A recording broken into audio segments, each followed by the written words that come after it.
Dear student, welcome to my YouTube channel. आज हम लोग क्लास 9th मैथ का चैप्टर नंबर फर्स्ट के बारे में जानेंगे। इस चैप्टर का नाम है नंबर सिस्टम, संख्या पद्धति।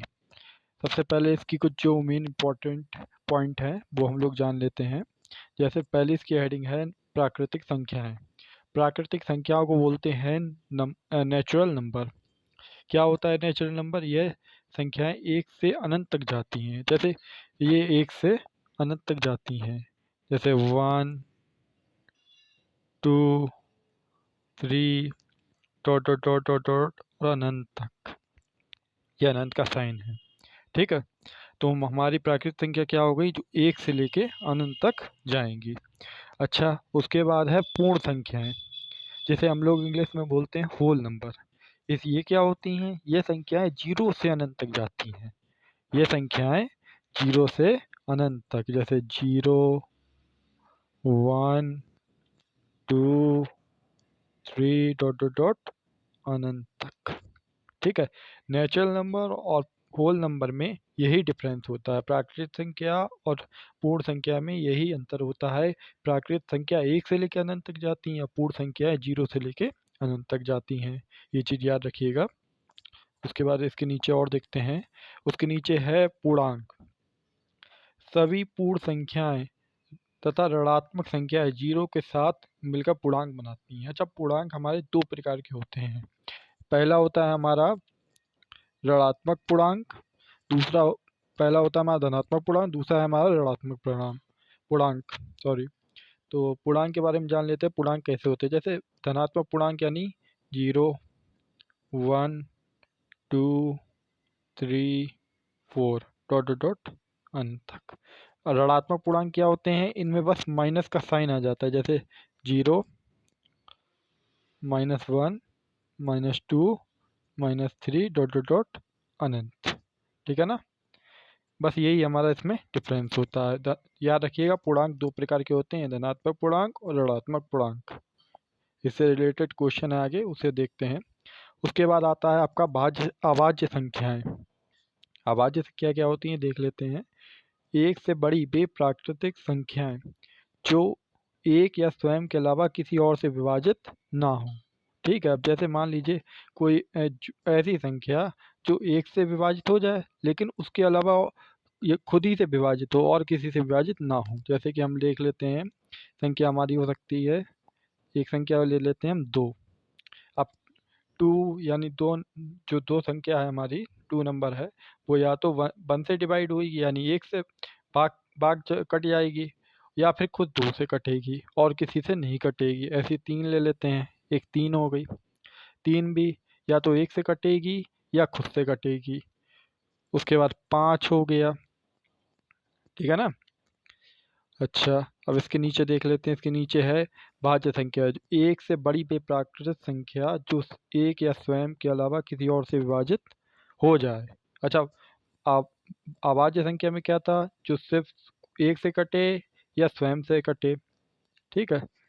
और इसमें क्या है?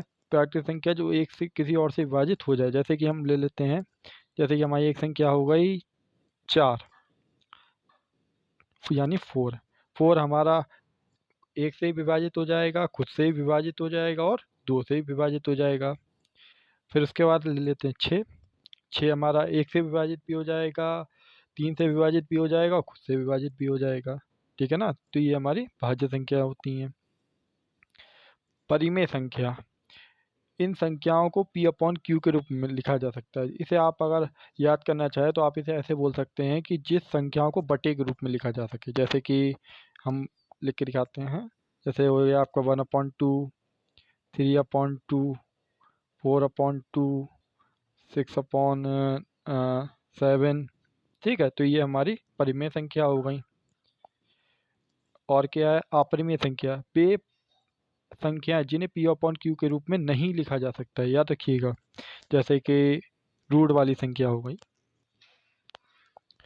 जैसे √2, √3, ठीक है। एक पाई भी हमारी अपरिमेय संख्या हो गई, ठीक है। पाई जिसका मान होता है 22/7। वैसे ये मान होता नहीं है, ये लगभग वाला मान होता है, 22/7 कन्फर्म नहीं है कि यही मान है, ये लगभग वाला मान है। ठीक है।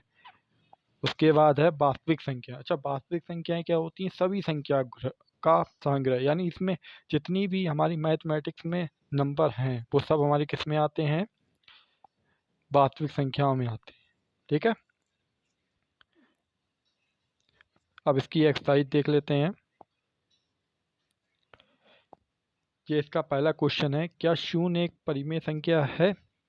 क्या शून्य को हम पी अपॉन क्यू के रूप में लिख सकते हैं, जहाँ पी और क्यू पूर्णांक है? और ये गलत लिखा हुआ है, यहाँ पे होगा क्यू नॉट इक्वल 0, जहाँ हमारा क्यू नॉट इक्वल 0 हो। तो इस क्वेश्चन को हम बहुत ही आसानी से हल कर सकते हैं। क्या शून्य एक परिमेय संख्या है? तो आप इसका आंसर में लिखेंगे हाँ, शून्य। 2-3 दिन की दिक्कत है, ज़रा जो मोबाइल का पेन होता है वो ऑर्डर कर दिया है, आने ही वाला है। क्या? तो आप लिखेंगे हाँ, शून्य एक परिमेय संख्या है। अच्छा, कैसे है ये भी देख लेते हैं। देखिए, क्वेश्चन की तरफ थोड़ा डीपली जाइए आप लोग। क्वेश्चन में क्या लिखा है? क्या शून्य एक परिमेय संख्या है? क्या इसे पी अपॉन क्यू के रूप में लिख सकते हैं, जहाँ पी और क्यू पूर्णांक है और क्यू नॉट इक्वल 0, मतलब क्यू का मान 0 हो ही नहीं सकता। ये बात तो क्वेश्चन ने बोल दी है। क्वेश्चन ने बोला है क्यू का मान 0 के अलावा आप कुछ भी रख सकते हैं। ठीक है। तो जैसे हमें दिया गया है पी अपॉन, उसने बोला पी अपॉन क्यू के फॉर्म में रखना है। तो अगर हम पी अपॉन क्यू के रूप में रखें, उसने बोला है क्यू हमारा नॉट इक्वल 0 होना चाहिए। ठीक है। तो क्यू की जगह हम क्या ले सकते हैं? क्यू की जगह हम ले सकते हैं 1, 2। ठीक है ना। और पी का मान बोला है कि 0 हो सकता है, क्योंकि आप लोग, अभी मैंने आपको बताया था पूर्णांक में 0 अपॉन, पूर्णांक हमारी 0 से शुरू होती है। तो इसे हम पी अपॉन क्यू के रूप में लिख सकते हैं। तो बिल्कुल हम लिख सकते हैं। इसे हम लिख सकते हैं 0/1, 0। तो ये कितना आएगा हमारा? 0। और ऐसे ही हमारा इसे लिखेंगे 0/2, तो ये क्या आएगा हमारा? 0। लेकिन ये लिखा तो गया ना पी अपॉन क्यू के रूप में, लिखा तो ये गया ना पी अपॉन क्यू के रूप में। ये हमारा लिखा तो पी अपॉन क्यू के रूप में गया है ना। तो ये हमारा फाइनल आंसर है। उसके बाद और देख लेते हैं ये अगला क्वेश्चन। दूसरा क्वेश्चन है, 3 और 4 के बीच 6 परिमेय संख्या ज्ञात कीजिए। ठीक है। कितनी संख्या उसने बोली है? हमें 6 परिमेय संख्या ज्ञात करनी है। देखिए, कभी भी क्वेश्चन में आपसे कितनी भी संख्या बोले, जैसे मान लीजिए अभी यहाँ 6 बोला गया, 6 की जगह 7 होता, 8 होता, जितनी भी संख्या बोले ज्ञात करने को, तो आप पहले 6 लिख लीजिए। 6 जितनी भी संख्या बोले उसमें अपने पास से 1 जोड़ दीजिए। तो 6 और 1 7। ठीक है ना। जितनी बोले, मान लो इधर होता अभी 8 कि 8 परिमेय संख्या ज्ञात कीजिए, तो आप लोग 8 में 1 अपने पास से जोड़ देते। ठीक है ना। उसके बाद जब इसमें 6 कहते हैं, 6 और 1 कितना हो गया? 7। तो हम क्या करेंगे, जो हमें 3 दिया गया है क्वेश्चन में, 3 गुणे 7/7, अंश बाहर में हमने 7/7 से गुणा कर दिया। तो ये हमारा कितना हो जाएगा? 3 7 21, 21/7। अच्छा, दूसरी संख्या क्या हमारी? 4 है ये। तो इसलिए लिख लेते हैं 4 गुणे 7/7। तो 4 7 28, 28/7। अच्छा, देखिए, अब हम इन ना इसे लेंगे, ना हम इसे लेंगे, ना हम इसे लेंगे। अब इसे हम लिखने का तरीका देखिए। जैसे 21 के बाद क्या आता है? 22 आता है, तो 22/7। 22 के बाद क्या 23 आता है? 23/7। 23 के बाद क्या 24 आता है? तो 24/7। 24 के बाद क्या 25 आता है? तो 25/7। 25 के बाद 26 आता है, तो 26/7। 26 के बाद क्या आता है? 27, तो 27/7। अब एक काम कीजिए, इस संख्या को गिन लीजिए, कितनी संख्या हो गई? 1 2 3 4 5 6। और कितनी संख्या हमें ज्ञात करने को बोला था? उसने 6 संख्या बोला था। तो ये हमारा क्या हो गया? ये हमारा फाइनल आंसर हो गया। ठीक है। इसके बाद अगला क्वेश्चन देख लेते हैं।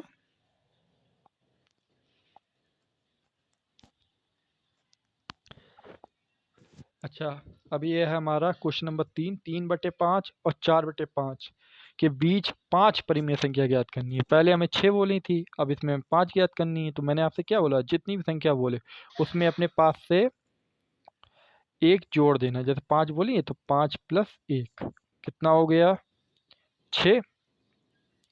अब 6 का ऊपर नीचे गुणा कर दीजिए।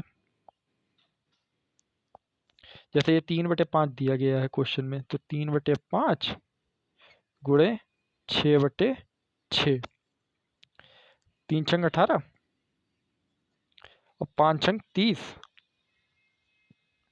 ऐसे ही हमारा दूसरा क्या है, 4/5, तो 4/5 गुणे 6/6, तो 4 छंग 24 और 5 छंग 30। ठीक है, इससे हमें कोई मतलब नहीं है।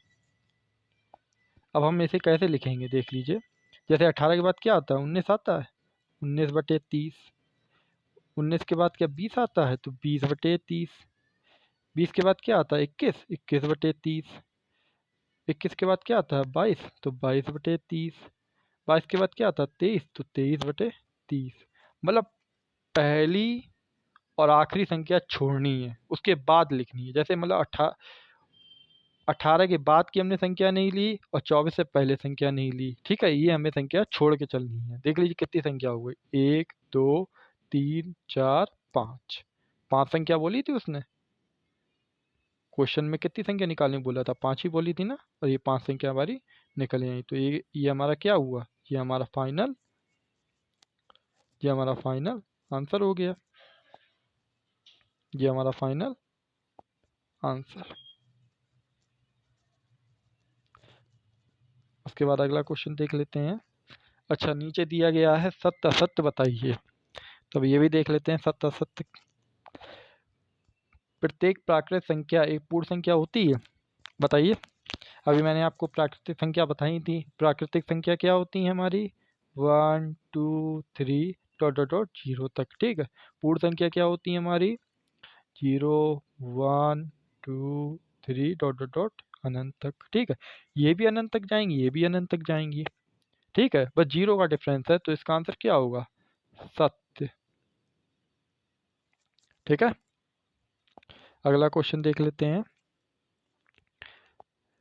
प्रत्येक पूर्णांक एक पूर्ण संख्या होगी, प्रत्येक पूर्णांक एक पूर्ण संख्या होगी, बताइए।